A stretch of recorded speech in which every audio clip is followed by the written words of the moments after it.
When I was 13, the old playground behind my middle school wasn't exactly the hotspot it had been when we were little kids. Most of the equipment was rusted, the slides felt sticky no matter the weather, and half the swings were missing.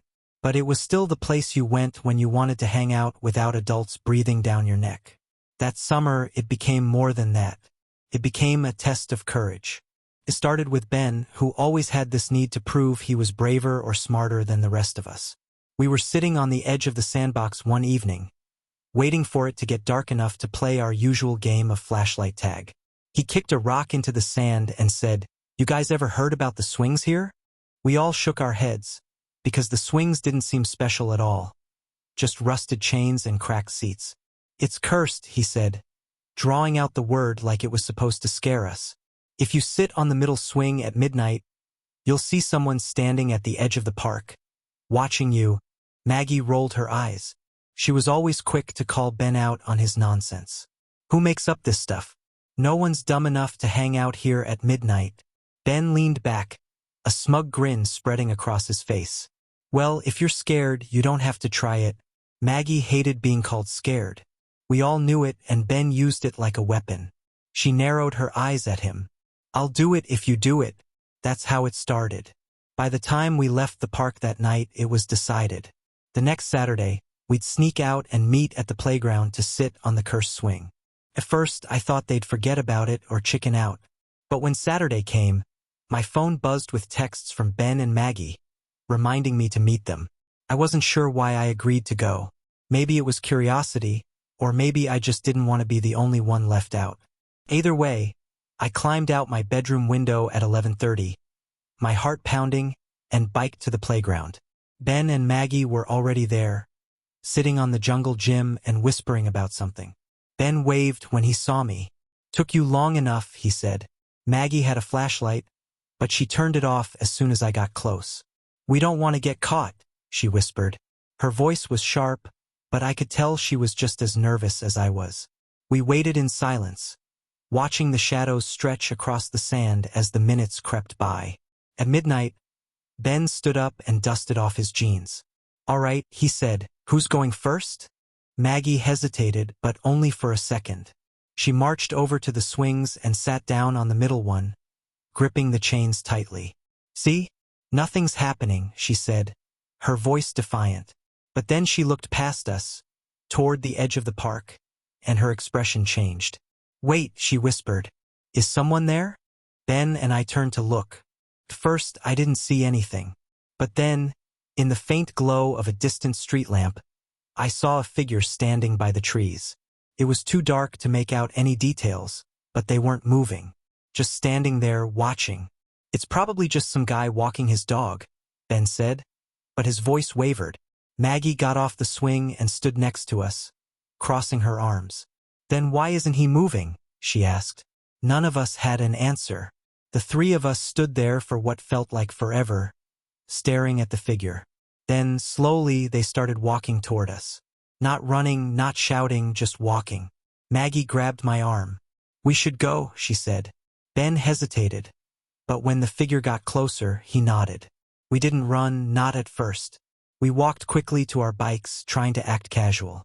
But as soon as we got to the sidewalk, Ben whispered, "Go," and we all took off. I didn't look back until I got home. The next morning, we met up at the park again, this time in broad daylight. Felt safer then, less like a scene from a horror movie. Ben tried to play it off like it was no big deal. "Probably just some weirdo," he said. "They're everywhere." But Maggie wasn't convinced. "What if they followed us?" she asked. "What if they know who we are?" That thought hadn't occurred to me, and I hated how possible it seemed. We agreed not to talk about it anymore, but I could tell none of us really forgot. A week later, I was walking home from the library when I saw someone sitting on the swings at the playground. It was dusk, the sky painted in shades of pink and orange, and the park was empty except for them. As I got closer, I realized it was the same person from that night. Same height, same build, same stillness. They didn't look at me, but I felt like they knew I was there. My heart was pounding as I walked past the park, trying to act like I hadn't noticed them. When I got home, I texted Ben and Maggie, but neither of them responded right away. I didn't sleep much that night. Over the next few weeks, I started seeing the figure more often. Sometimes at the playground, sometimes near my school, once even on my street. They never approached me, never said anything, but their presence was enough to make my skin crawl. I stopped going to the park, stopped biking anywhere alone. Ben and Maggie said they hadn't seen anything, but I could tell they were nervous too. Eventually, the sightings stopped. I don't know if the person moved away or just lost interest, but I've never felt completely safe at a playground since. Whenever I pass one, I glance toward the swings, half expecting to see someone sitting there, watching. I don't know who they were or what they wanted, but I'll never forget the feeling of being watched that night.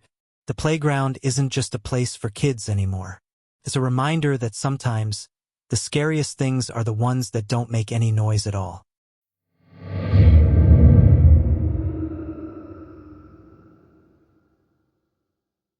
At 72, I've seen my fair share of days, and I've learned not to dwell too much on things that don't make sense.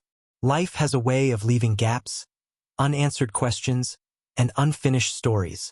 But some things stick with you no matter how much time passes. The playground, that old one on Maple Street, is one of those things for me. It wasn't always the rusted relic it is now. Back when my kids were young, it was the pride of the neighborhood. Freshly painted swings, a shiny metal slide, and a jungle gym that seemed to reach the sky. I'd taken my boys there countless times, pushing them on the swings until my arms were sore and listening to their laughter echo across the grass. Those were good days. But this story isn't about my kids. It's about a summer years later after my wife, Evelyn, had passed, and the kids were grown with families of their own. I'd walk to that park most evenings, not for the playground, but because it was quiet. I'd sit on the same bench under the big oak tree, read the paper, and watch the world go by. The park had changed by then. The paint was peeling, the swings sagged, and the slide's once shiny surface was dulled by decades of use. Still, it had a charm to it, especially as the sun set and bathed everything in golden light. One evening, I arrived at my usual time, just as the sky began to turn pink. The park was empty, which wasn't unusual. Most families preferred the newer playground by the community center. I settled onto my bench, unfolded my paper, and let the hum of cicadas fill the silence. A few minutes passed before I noticed him. A boy, maybe 7 or 8, standing near the slide. He was small, with a mop of dark hair and clothes that looked a size too big. I hadn't seen him arrive, which was odd, considering my bench had a clear view of the only path leading into the park. He didn't climb the slide or go for the swings. He just stood there, staring at the ground. I assumed he was waiting for someone, a parent or a sibling, so I went back to my paper. But when I glanced up a few minutes later, he hadn't moved. Something about it nagged at me. I told myself to mind my own business, but I couldn't shake the feeling that something was off. So I folded my paper, set it on the bench, and walked over to him. "Hey there," I said, keeping my voice gentle. "You okay, son?" He didn't look up. His gaze stayed fixed on the ground, where he was drawing shapes in the dirt with the toe of his sneaker. I tried again. "You waiting for someone?" This time he nodded, but he didn't say anything. I looked around the park. Still empty. "Who are you waiting for?" I asked. "My mom," he said, his voice so soft I almost didn't hear it. "Well, I'm sure she'll be here soon," I said, though something about his answer didn't sit right with me. The park wasn't exactly the kind of place where parents dropped their kids off alone. Not anymore. I stayed nearby, not wanting to leave him alone but not wanting to scare him either. I asked if he wanted to sit on the bench with me, but he shook his head. He just kept staring at the ground, drawing those same shapes over and over. The sun dipped lower, painting the playground in shadows. I was about to suggest we walk to the nearby gas station to call someone when I heard a car pull up. Relieved, I turned to see a dark sedan idling by the curb. The driver's window rolled down, and a man leaned out. He had sunglasses on, even though the light was fading, and his face was set in a hard line. "Come on," he called out, his voice sharp. "Let's go." The boy froze. He didn't move toward the car, didn't even look at the man. I felt my chest tighten. Something about the way the boy stood there, stiff and silent, sent a chill through me. "Is that your dad?" I asked him. He didn't answer. The man in the car honked the horn, short and impatient. "Get in the car," he snapped. I stepped between the boy and the car, my heart pounding. "Do you know this man?" I asked the boy, keeping my voice steady. He shook his head. The man in the car opened the door and stepped out. He was tall, broad-shouldered, and had the kind of face you wouldn't want to meet in a dark alley. "What's going on here?" I asked, trying to sound braver than I felt. "I'm his uncle," the man said, his voice low and gruff. "His mom asked me to pick him up." I looked at the boy. His eyes were wide, and he took a step back, shaking his head. That was all I needed to see. "I think you've got the wrong kid," I said, planting my feet firmly. "Why don't we call his mom and sort this out?" The man's jaw tightened. He took a step closer, and for a moment, I thought he might try to push past me. But then headlights appeared at the far end of the street, another car approaching. The man hesitated, then stepped back. "Forget it," he muttered, climbing back into his car. He slammed the door and sped off, leaving me and the boy standing there in the growing dark. I crouched down to the boy's level. "Do you know who that was?" I asked. He shook his head again, tears welling in his eyes. "Let's get you home," I said. It took some coaxing, but he eventually told me his address, just a few blocks away. I walked him there, staying on high alert the whole time. When we reached his house, his mom answered the door, her face pale with worry. She'd thought he was playing in the backyard. She thanked me over and over, pulling the boy into a tight hug. I didn't tell her about the man in the car. I didn't want to scare her any more than she already was. But as I walked home that night, I couldn't shake the feeling that something terrible had been moments away from happening. I never saw the boy or his family again, and I stopped going to the park after that. Even now, all these years later, I can't look at a playground without remembering that evening. The swings, the slide, the boy drawing shapes in the dirt, they're all burned into my memory. Some stories don't have neat endings. Sometimes all you can do is hold on to the lessons they teach you. And this one taught me to always trust my gut. Because in those quiet, ordinary moments, danger can be closer than you think.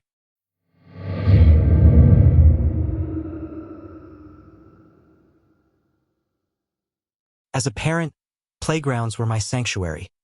A safe, sunny place to take my daughter while she burned off energy. They were bustling, noisy, and alive, filled with the laughter of children and the chatter of parents swapping stories from the benches.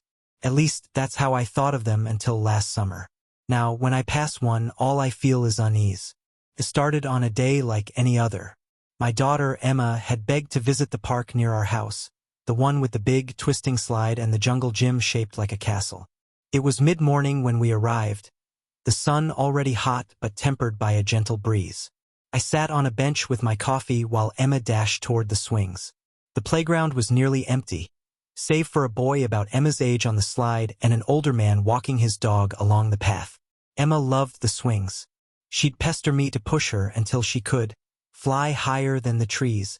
That day was no different, so I walked over and gave her a few pushes, the rhythmic creak of the swing's chains blending with her giggles. When she got bored, she ran off toward the monkey bars, and I returned to my bench, scrolling through emails on my phone but keeping her in the corner of my eye. That's when I noticed him. A man sitting on the opposite end of the park, under the shade of a large oak tree. He had a camera, the kind with a big lens that screamed professional. At first, I thought he might be a nature photographer. The park was known for its birds, but his lens wasn't pointed at the trees. It was aimed at the playground. I told myself not to jump to conclusions. Maybe he was a journalist doing a story on public spaces or a parent taking photos of his own child. Still, my stomach tightened. I decided to keep a closer watch on Emma. After a while, the man lowered his camera and began flipping through photos on its screen. He was still sitting there when Emma came running up to me, breathless and excited, asking for a snack. I handed her a granola bar and water bottle and tried to sound casual when I asked if she'd seen anyone taking pictures. She shrugged and said no, then ran off to join the boy she'd been playing with earlier. I scanned the playground but didn't see anyone who looked like the boy's parent. The man with the camera was gone. The incident nagged at me, but I didn't want to overreact. Maybe I was just being paranoid. Parents worry, it's what we do. Still, I couldn't shake the feeling that something was off. The next few times we visited the park, I was more vigilant. I started noticing things I hadn't before. A teenager loitering near the picnic tables without any food. A man pretending to read a newspaper while glancing up too often. I told myself these were normal occurrences, but it didn't stop the knot in my stomach from tightening each time. One afternoon, Emma begged me to let her go to the park alone. She'd made a friend, a girl named Lily, and wanted to meet her there. Lily's mom was supposed to be there too, so I reluctantly agreed. I watched from our front window as Emma rode her bike down the street, her helmet slightly askew but secure enough. An hour passed, then two. I was about to text Lily's mom when my phone rang. It was Emma. Her voice was shaky, and she asked if I could come to the park. She said she wasn't hurt but sounded scared. I dropped everything and drove there, my mind racing with worst-case scenarios. When I arrived, Emma was sitting on a bench near the jungle gym, hugging her knees. Lily and her mom were nowhere in sight. Emma explained that Lily had left earlier and that a man had been sitting near the swings, watching her. She said he didn't approach or say anything, but he stayed for a long time before walking away. I scanned the park but didn't see anyone suspicious. Still, my nerves were shot. I told Emma we were leaving and decided then and there that she wouldn't be going to the park unsupervised again. That night I couldn't sleep.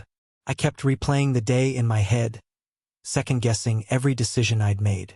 Around 2 a.m., I got up and went to the living room, opening my laptop to search for news about our neighborhood. What I found made my blood run cold. There had been reports of suspicious activity at playgrounds in the area. Men loitering, cars idling for too long, strangers approaching kids with offers of candy or toys. The descriptions of the suspects varied, but one detail was consistent: a man with a camera. I reported what Emma had told me to the police the next day.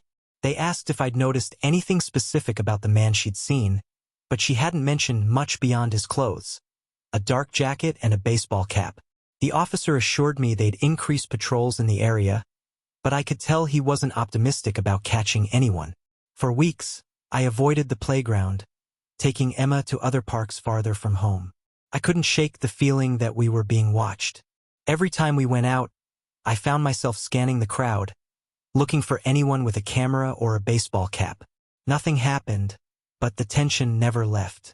Eventually, the report stopped, and things seemed to return to normal. But I wasn't the same. The playground that had once been a place of joy and safety was now a source of anxiety. Even now, I'll glance at a group of kids playing and wonder if someone is watching from the shadows, waiting for a moment of distraction. I've learned to trust my instincts, no matter how irrational they might seem, because sometimes paranoia isn't just a feeling, it's a warning.